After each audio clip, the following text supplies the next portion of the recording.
Karena doa itu kalau sudah masuk di dimensi rasa, itu sudah dekat dengan realita. Ini sains, ini bukan soal keyakinan, ini sains. Ini riset tentang neurosains seperti itu. Dan rasa itu adalah gerbang terakhir menuju realita. Kalau sudah di dimensi rasa, hati-hati itu, ya. Sedikit lagi bergeser ke realita. Ini bisa paham nggak maksud saya? Oke, baik kalau gitu. Kenapa kita disuruh berumah tangga? Itu pertanyaan kan? Karena rumah tangga ini adalah latihan awal, belajar memahami dan menghargai perbedaan. Di situ kita pertama kali kita belajar. Ini ada rumusnya, harus tahu. Kasih tahu anak-anak kita. Masa pacaran yang namanya asmarandana itu masa menghayal. Dan masing-masing pribadi sedang melihat kepalsuan masing-masing. Yang perempuan sedang melihat kepalsuan laki-lakinya, yang laki-laki sedang melihat kepalsuan wanitanya.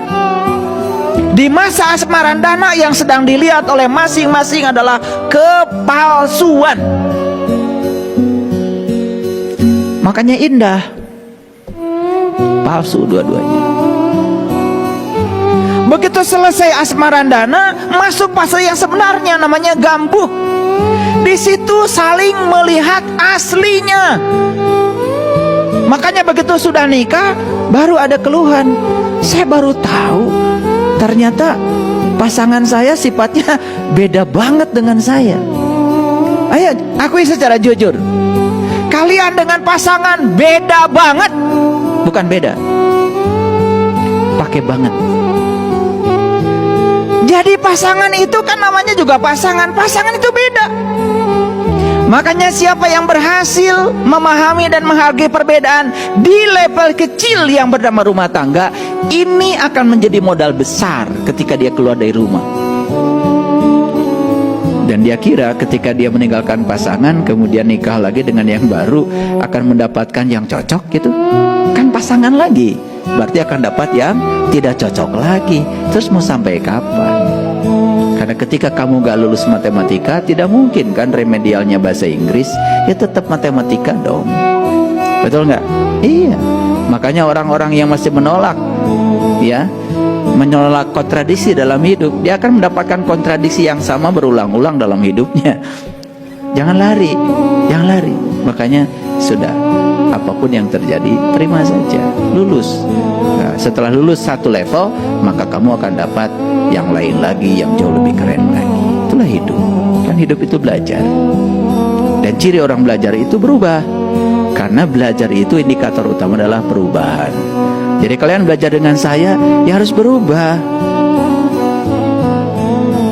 Belajar dengan saya ngitung tahun aja.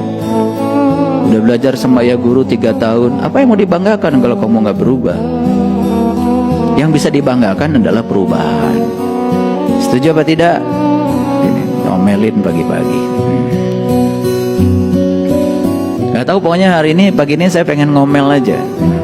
Ini ada energi apa di ruangan ini nggak tahu. Pokoknya pengen ngomel. Pokoknya izinkan saya ngomel hari ini. Semoga omelan saya bukan nafsu saya. Aneh. Kalau ngomong, ya keyakinan saya rahmatan lil alamin. Tetangga saja tidak merasa dapat cinta kasih kamu kok, karena nggak ngerti.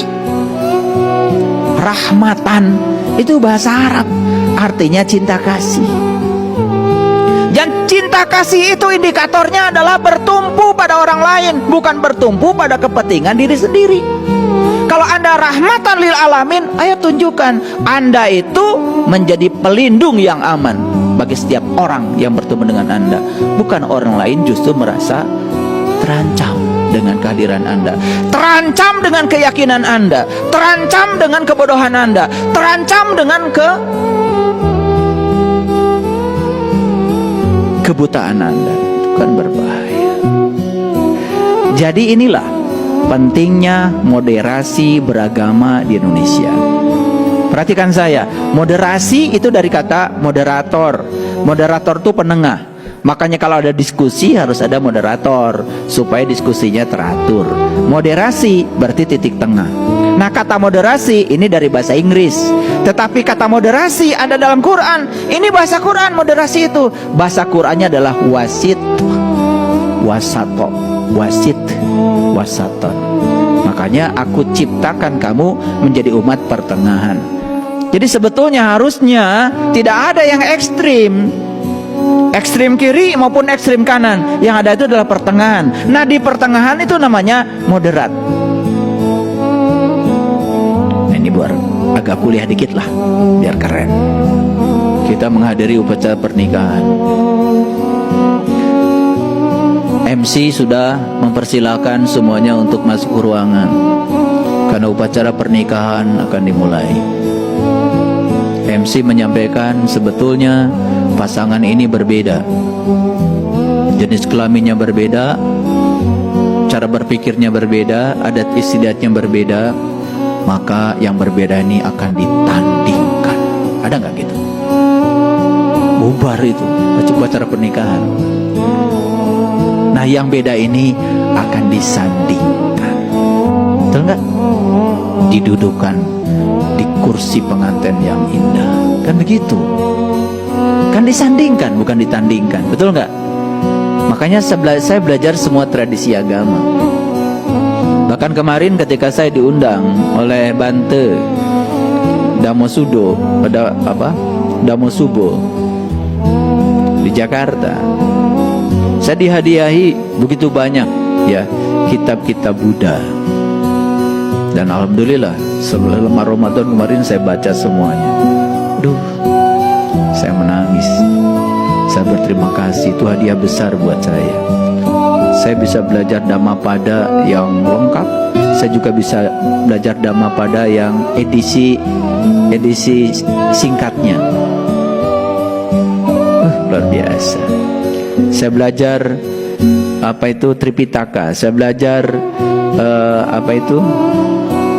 ya banyaklah kitab-kitab yang diberikan pada saya. Ternyata tidak ada di situ yang namanya perbedaan. Ketika kita berpikir untuk menyandingkan, tetapi menjadi sangat berbeda ketika dari awal kita sudah ingin mempertandingkan. Kalau mempertandingkan kan mana hebat, mana tidak hebat kan? Mana benar, mana salah kan? Kalau menyandingkan kan kita belajar. Dan begitu disandingkan saya menemukan titik temu. Ternyata esensi semua agama itu sebetulnya adalah sama, yaitu cinta kasih. Esensi ya, saya bicara esensi ya, bukan berbicara tentang upacara. Upacaranya silakan saja beda-beda, nggak masalah kok. Karena agama itu kok jalan. Kitab suci itu petunjuk jalan.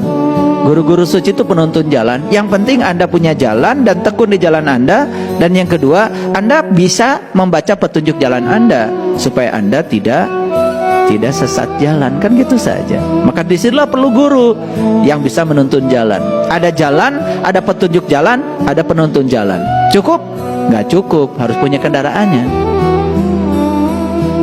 Kalau sudah ketemu jalan, ketemu petunjuk jalan, ketemu penuntun jalan, satu lagi, Anda punya kendaraannya. Kendaraannya harus hebat, kendaraannya harus kuat. Mana kendaraan? Ya tubuh Anda. Siapa kalau begitu supirnya? Pikiran Anda.